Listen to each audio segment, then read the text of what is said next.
Yeah, so this is the follow on from the videos about Beethoven's porridge and practice routine. This is just after the left hand and right hand exercises that I've done using the Moonlight Sonata third movement and Rachmaninoff's G minor prelude for the left hand, Beethoven for the right hand, Rachmaninoff for the left hand, which itself was a follow on from the beginning 8 or 9 minutes rather of pieces that I enjoy playing, and which I think it's very important to begin your morning with some bits of pieces which you really enjoy, and if possible, that you're working on. Would be good. Once you've done it, of course, you'll no longer be working on the pieces. So I still think it's good to start with a few segments while your porridge is cooking for your kids, which you can gives you enthusiasm to begin, rather than beginning straight away with your hand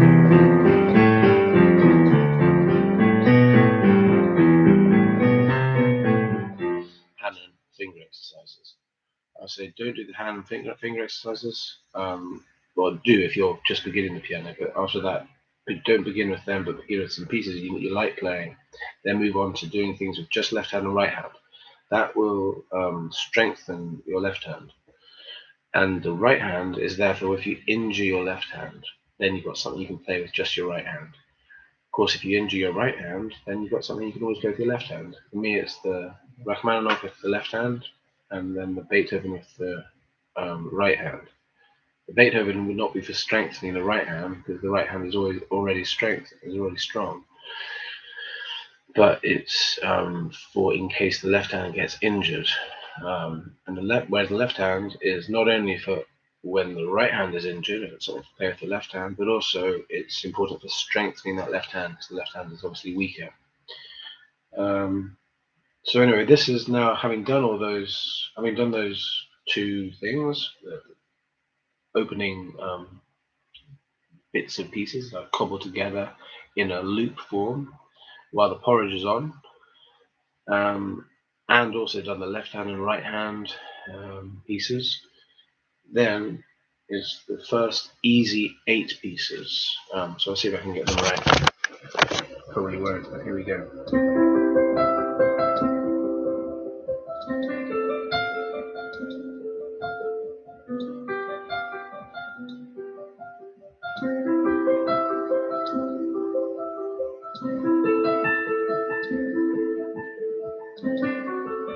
When I say 8, of course I'm including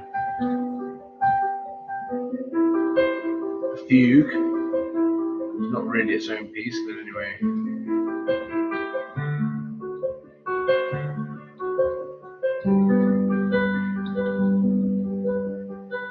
So I suppose it's just 7 pieces. If you want to be pedantic, you can say that prelude and fugue is 1 piece, which it is, I suppose.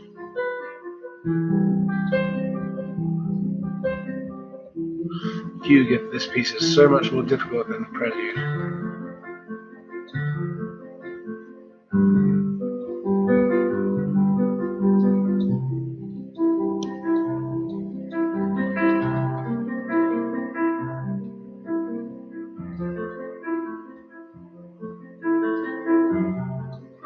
I wonder why Bach wrote such a difficult fugue after such an easy prelude. I think it's because it's not written just because it's so difficult. He didn't write it just for that reason, but I think it's because it uses the 4 voices: bass, alto, soprano,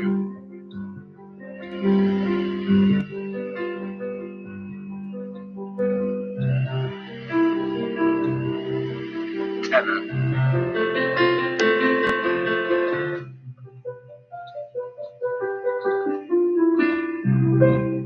You need all 4 voices if you're going to compose any piece of music. They really come out very clearly in this fugue, well, they should. I think that's why I wrote it, to teach people about music.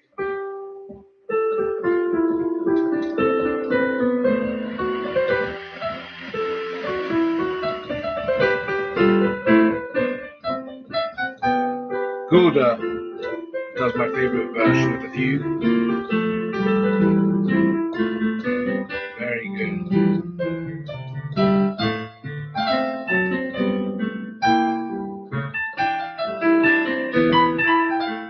He does all these trills. Bach did not write. They sound wonderful. The way Gulda does them. Do that again. Where is it? Let's stop here. Let's do the whole thing again. Gulda does these wonderful trills. It makes it much more interesting. I don't like this fugue the way Bach wrote it that much at all. It's not at all my favorite. It's one of my least favorite.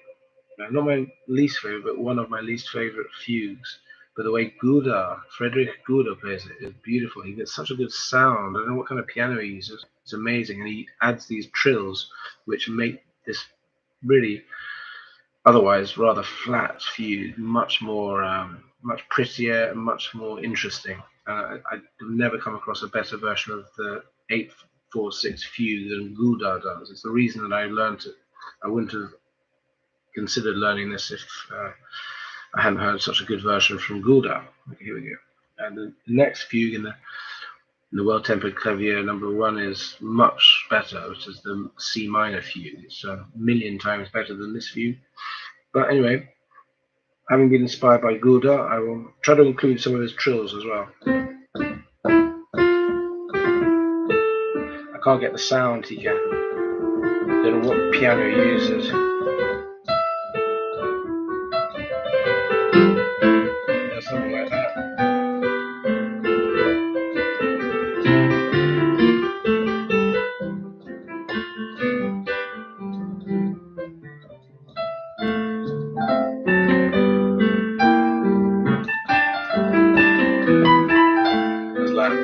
Things like that.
Andras Schiff does a wonderful version of this.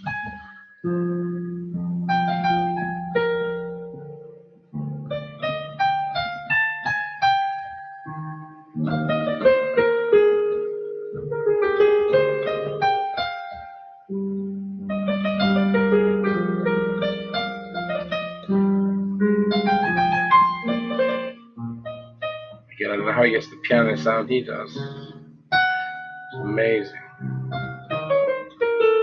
He's doing it without orchestra.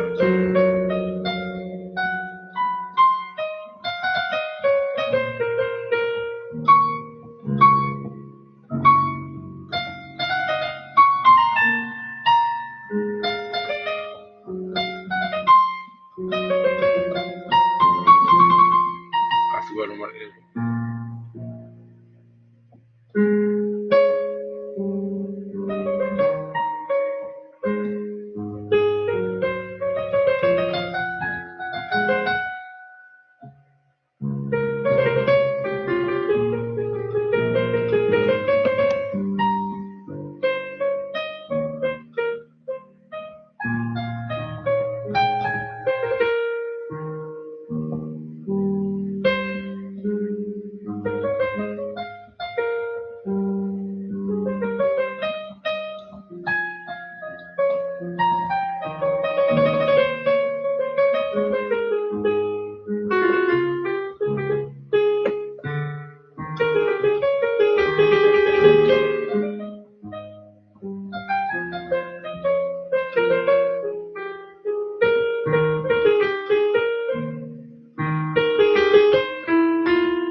Andras Schiff then does the orchestral part, but I prefer not to do that.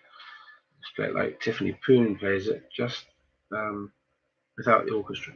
Sounds wonderful. Okay, I don't know who she was inspired to do it. Must be inspired by a very good pianist. Next, I go on to the Beethoven. Even though it comes before Für Elise, which I'm going to do next, doesn't matter.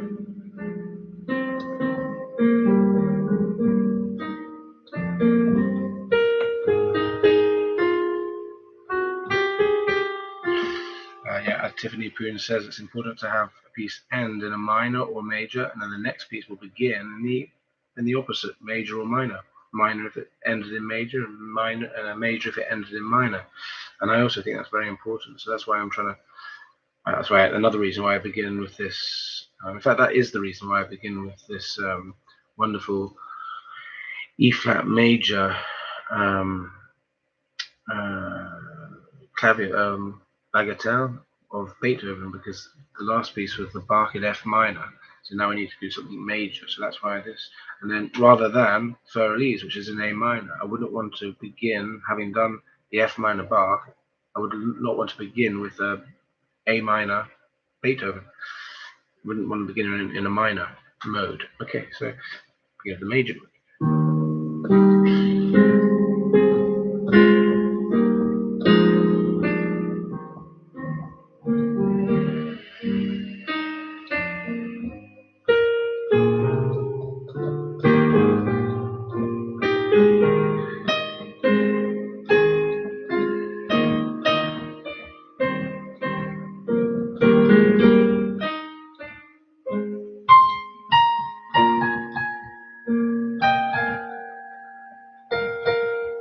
I really like Glenn Gould's version of this.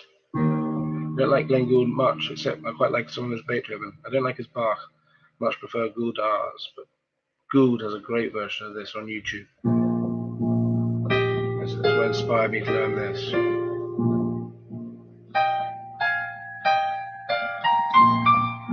Look at that. Late Beethoven. Amazing harmonies.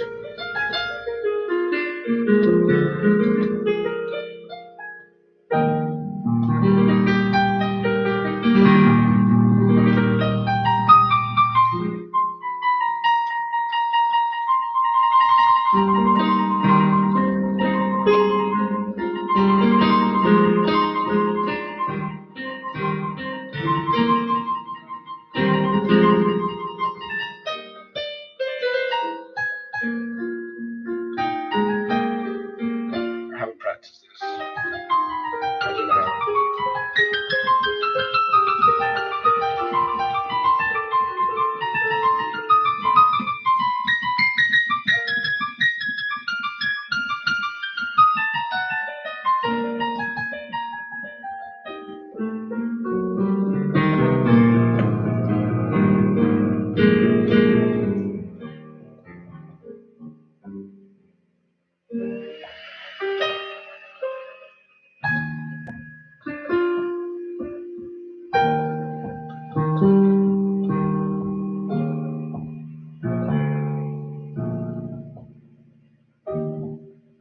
Is much the easiest of all those 6 bagatelles, opus 1, 2, 6. Anyway, now that ends in major. We're going to begin with the minor, carrying with the minor. Pedal down,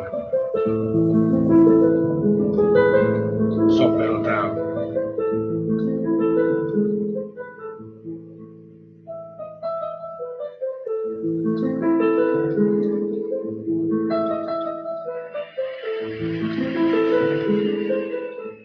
Okay, pedal up. Sunshine.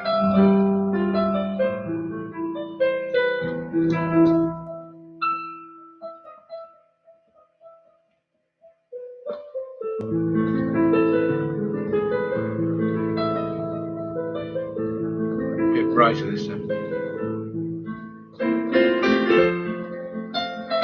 More sunshine.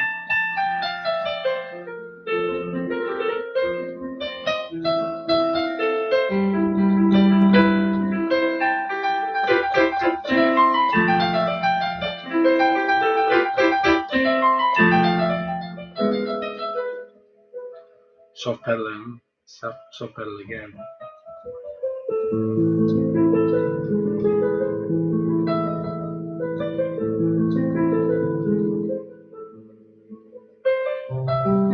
Sunshine, pedal off,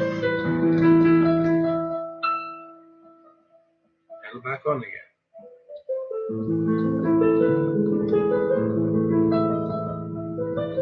Make it mysterious.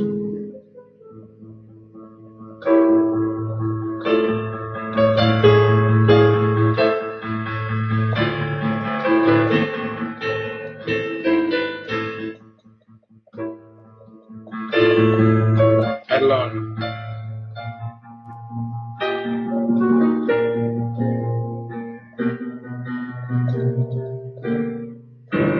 Pedal off.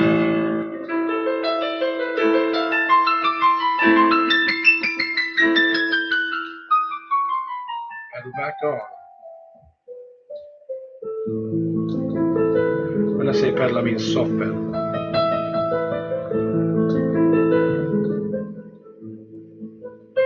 Pedal off. Sunshine has come out.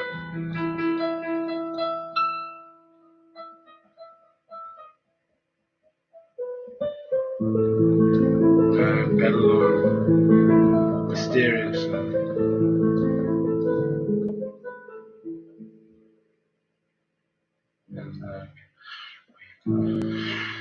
And then after that, we need to get Sunshine again. So my favorite piece, the Schubert.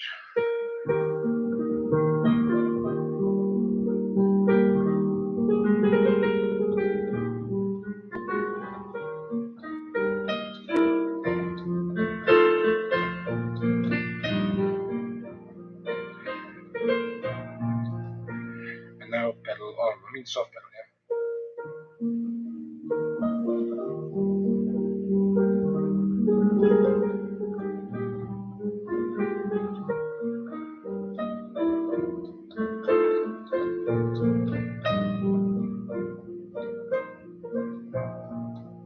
Pedal off.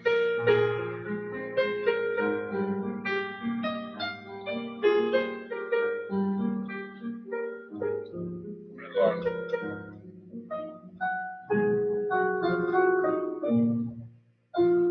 Now soft pedal off.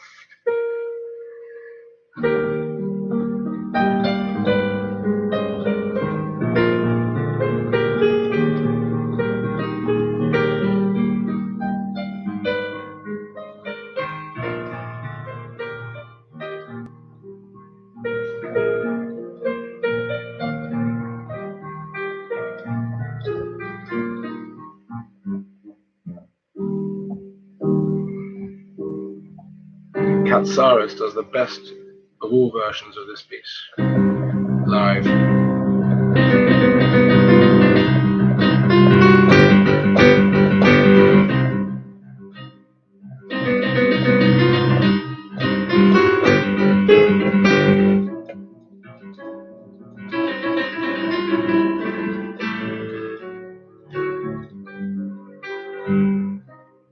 Pedal on.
Decrescendo.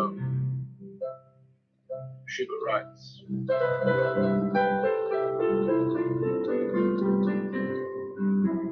The difference between diminuendo and decrescendo. Not many people know the difference.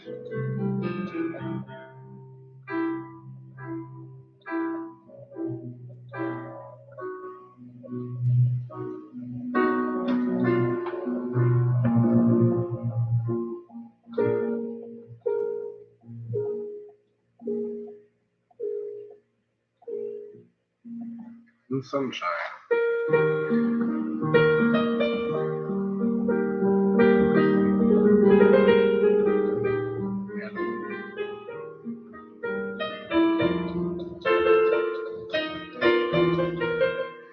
Pedal off.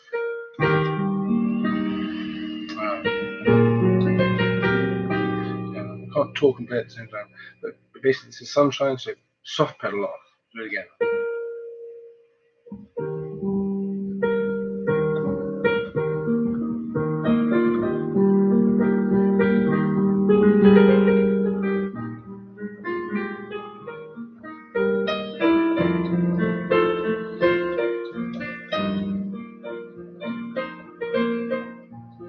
Pedal on.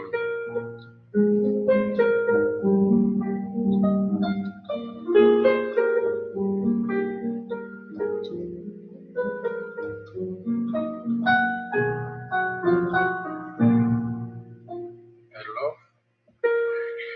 Climax.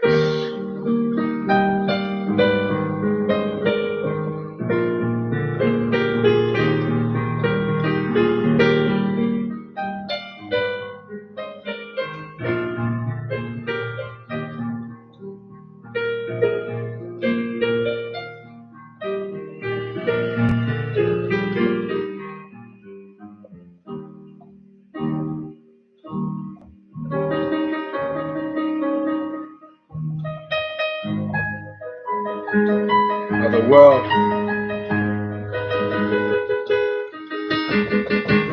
The sound world, I mean.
Slow down here.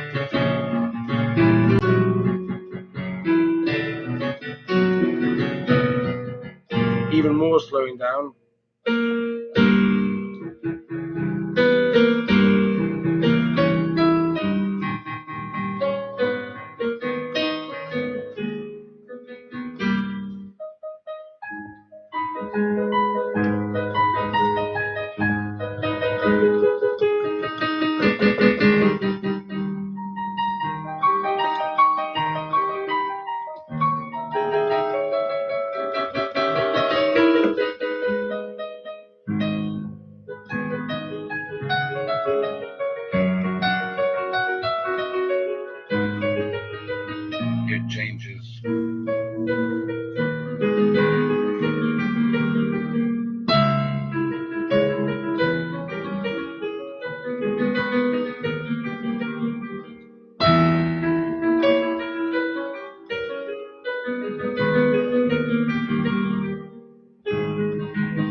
important to sing as you play.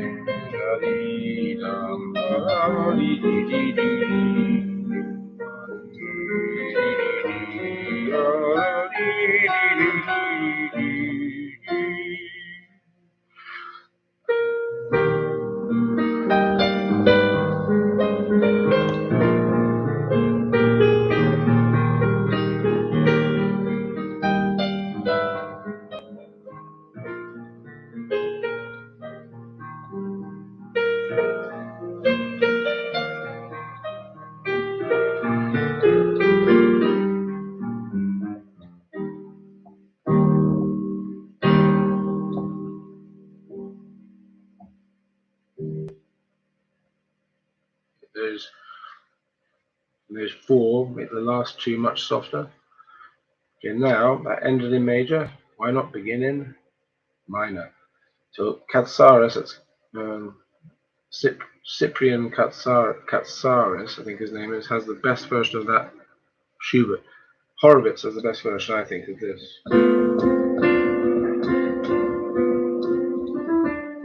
Chopin Mazurka.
Softer now.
do that again. We go really slow here. Slow. Dum dee dee da dum dum. Dee dee dee da. Da da da da.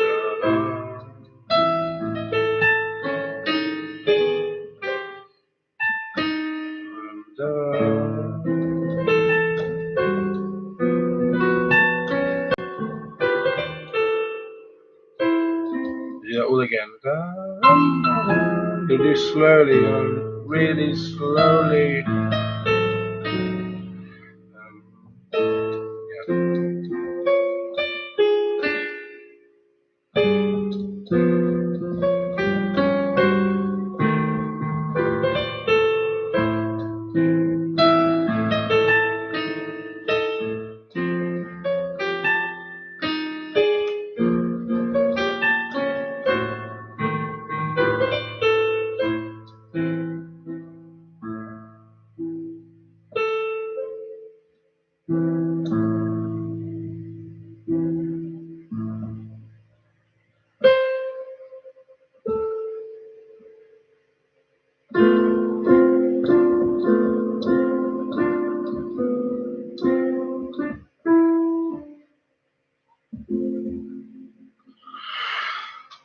And then, which I mucked up that ending bit, it's very difficult, but you've got to do it slowly. The key is slowness. I made a tiny mistake and it threw me. It's very, very difficult, that ending bit, but it's possible with slowness. Now, ending in a major, and of course I want to end it with a prelude, just like it began with the Bach prelude.